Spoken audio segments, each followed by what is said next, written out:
Uno, dos, tres, acción. Hi, I'm Jasmine St. Clair. Yes, you are. I hope so. Here at the Key Club in Hollywood with Morbid Angel, we have Senor Pete Sandoval, drummer from Morbid Angel. and Dave. Very proud of that. Yeah, singer for Cannibal Like a Corpse. few months ago. Did I say Cannibal Corpse? No, I said Morbid Angel. No, I'm you pretty said sure. Morbid Angel. Yeah, you did. Thank God. I want to said make Cannibal sure. Are you in this or not? My name's Tony Norman. I play rhythm guitar for Morbid Angel. Are you like old enough to drink? He's old enough to do a lot of things. But we don't want. We just don't want want to know about that. So how's the tour been so far with Soulfly? And how long have you been doing this tour? Great. A week, 1 week. It's been great. We've done like 5 shows and it's been fucking great. Every show becomes better and better. Fuck yeah. Well, he's funny. Yeah, once he's done blasting, he's going to be a comedian. Wait, I started blasting in 1986, 87. So 86, 2006 makes it 20 years anniversary. I'm doing the blast. One of the oldest drummers, one of the first, the Godfather. You can call me the Godfather of the blast beat.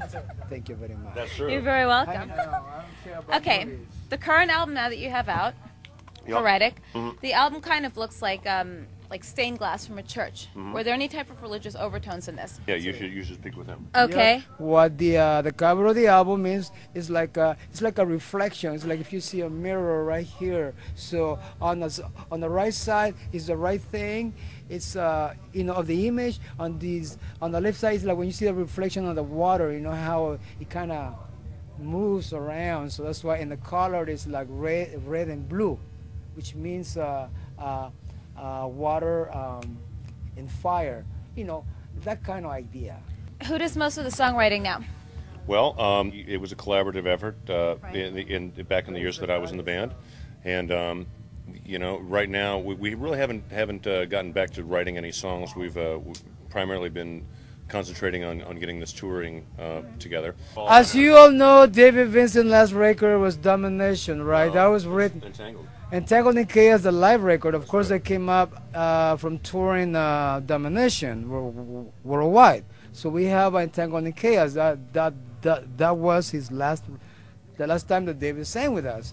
So the next album, which was Formulas Fatal to the Flesh, as many fans know, Steve Tucker joined the band, and in the course of about 5-6 years, I guess 9 years, because he's gone for 9 years, Right. we did 3 records. We did Formulas Fatal to the Flesh, we did Gateways to Annihilation, and we did this last one, which is Heretic. Heretic, it's the last record that we did with Tucker, and he's gone, and David is back with us, and we just concentrated on touring. It started off with just a few shows that were going to be some special events, and after not hanging with these guys for a while, it kind of felt good for everyone involved. So we decided that we'd go out and take it around, and we were going to put together a set of just classic Morbid Angel tracks that were recorded during the time that I was initially in the band. And well, it seems to be going over pretty well. So, Absolutely. what did you think of it, though? That's the question. I think it's great. I think it was a very good show. It was very live, very energetic, and I just hope that this type of metal makes a bigger comeback than anything else. Well, there was a time when, and it's interesting, we were the first extreme metal band to be signed to a major label. Yeah, actually. You know, a lot of people said, well, this isn't just never going to happen. Well, we actually, I think, garnered quite a bit of success, and still keeping it real. I mean, people thought, oh, because, anybody that gets signed to a major immediately, it's good. We know what to expect, and of course, yeah. I mean, you have to make money. This is what when Tampa Electric Company comes over and says that they want their money for an electric bill, I can't tell them, well, I'll write you a death metal song. They're gonna they want their freaking money. Tell So them, what are you, the fucking mafia? That's well, what you no, say? I mean the point is yes. I mean it is what we do for a living, but we try to keep it in as much of a natural art state as possible, and I think that's something that the fans have known over the years, and they appreciate. Okay, and how long have you been with the band? Year and a half, year and 7 months, something like that. And what did you do before this?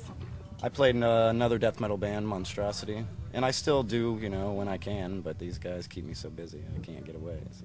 And what would you say that your favorite Morbid Angel song is to play live? And were you a fan of theirs before? Oh, definitely. I mean, they got me into playing death metal. They helped me make the transition from, say, thrash or something like that over From into Poison and what? Poison Is and that what you did then? And so- Pretty Boy Floyd, right? Ew. Oh, no way. Okay, so pick 3 of your favorite Morbid Angel songs to play live. Day of Suffering, because it's fast and it's got like a lot of tight chords, you know. Right. Let's see, Lord of All Fevers and Plagues, because Wow. I like my solo in the middle. Yeah, but which I solo get a do you like the spot. best? The one, probably, what is it? Blasphemy. That's is your my- favorite It's song? one of my favorite songs to play live. It's not one of my favorite songs, but it's one of my favorite songs to play live. Why? It's very nice, yeah. And also Rapture and Pain Divine is another favorite song, as well as with a Slime Lib is another classic one that I enjoy playing. But God of Emptiness, you can't take anything away from that classic tune, you know. So there's just more than 1 or 2 or 3 songs. You can just pick one. You gotta, you know, there's so many songs that we have, so many albums, you know, so many hits, so many great songs. Rapture is such a great fucking song, you know. You know, Jasmine, I think the great thing about Morbid Angel is that over the years and over the records that the band has put out, there's such a tremendous amount of diversity. I mean, from the fastest, angriest music to the most lush, sexual, flowing music, and everything in between. The lyrical content's always been very dark and very seductive. But, I mean, the point is that it's the total package, you know? Oh, yeah, Kind of like absolutely. Lex Luger used to be, you know, the total package, baby, woo! But I love music. I love writing music. I love playing music. I love performing. Anything that has to do with music. And it's not because I want to, it's because I have to. I don't have a choice in the matter. How old were you when you started, like, how old were you when you decided you wanted to do music? Probably 8. Okay. When I actually started, I was 12, so. Did you actually take classes or were you self-taught? I took about 3 lessons and said, this is bullshit. This guy's trying to teach me some crap that I can learn on my own, and I can go further than he can anyway, so why bother? You know, I'd go to the library, you know, on recess time or whatever and study music theory, just try to learn, you know, every source I could get. Try to Amen, learn brother. everything. What are you listening to now? Like, what's in your car? Wait, do you have a car? Do you have a car? What's in your CD player or your cassette player in the car? Dude, she's busting you up. Like, what do you have in your car right now in your CD player? Like, CB by? Morbid Angel, hey. Yes, of course. You have to represent. Some Pantera. Yes. Where are some of your favorite places to play? We had a great time in South America. I've had great times in Japan.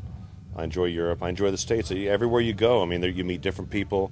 There's a new restaurant. There's a new friendly face, a new handshake, and that's part of what it is. I mean, I feel really privileged to have literally traveled the world like a tourist in the lap of luxury, and we're playing for people that are really like into the band, you know. Oh, absolutely. Yeah. So I mean, that's what it's all about. And how did you get into the band? Did you heard that they didn't I have? heard they lost the former guy, Eric Rutan, and I sent a fax straight away.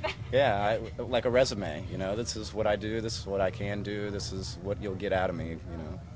So, and then they didn't ask anybody else. Were you nervous at first though when you joined the band?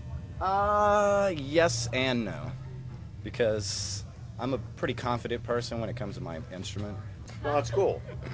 No, I like it when people like, you got to have ball. I mean, this isn't some kind of pussy music we're playing here, pal. I mean, no, this is like, you know, if you're like, gee, I don't know if I can do it, you're the fucking wrong person Like for this Beavis kind of and stuff. Butthead. You got to walk up there and you got to take the bull by the horns or by the balls or whatever the fuck, and just, you know, I'll do it you better got to than charge in. anybody else. And if you can't do that, you know, in this kind of music, the audience sees through it. And if you can't walk up there on stage and be the fucking man, then you're like, they'll boo you. And they should. Yeah. If you're a fucking warrior, you go up there and you take the challenge. You hold that torch and you go for it. And if you can't do that, you need to be playing be a poser. in frickin' Pretty Boy Floyd. Right, yeah, you know what exactly. I mean? Why are we picking on Pretty Boy Floyd tonight? Someone just tell me. That's just funny. Are you guys from Florida originally? Well, I'm originally from the great state of North Carolina, and I moved to Florida in 1988. And you? South Carolina. South Carolina? What, Myrtle Beach? Florida. Cheers, bro. Fuck yeah, Carolina bros. And I moved there. It's all about 8 the years East ago. Coast. See, people think this all this West Coast stuff. Y'all pay so much fucking money to live out here. The air is bad. The traffic is bad. There's people all that they're not spread out and stuff. Y'all got to come back east. Come down to Dixie. You know, sing a little ba-da-bum-bum-ba-da-bum-bum-ba-da-bum-bum-ba-da. Think about Bo and Luke Duke and Daisy Duke. And what's the website you guys have now? Morbidangel.com. So, all right, is there anything that you guys would like to plug or any messages to the fans? Just come check us out, you know. We love it. We love you guys. Fucking... It's always a message to fans. Hey, you know what? If you like what we do, throw the goats.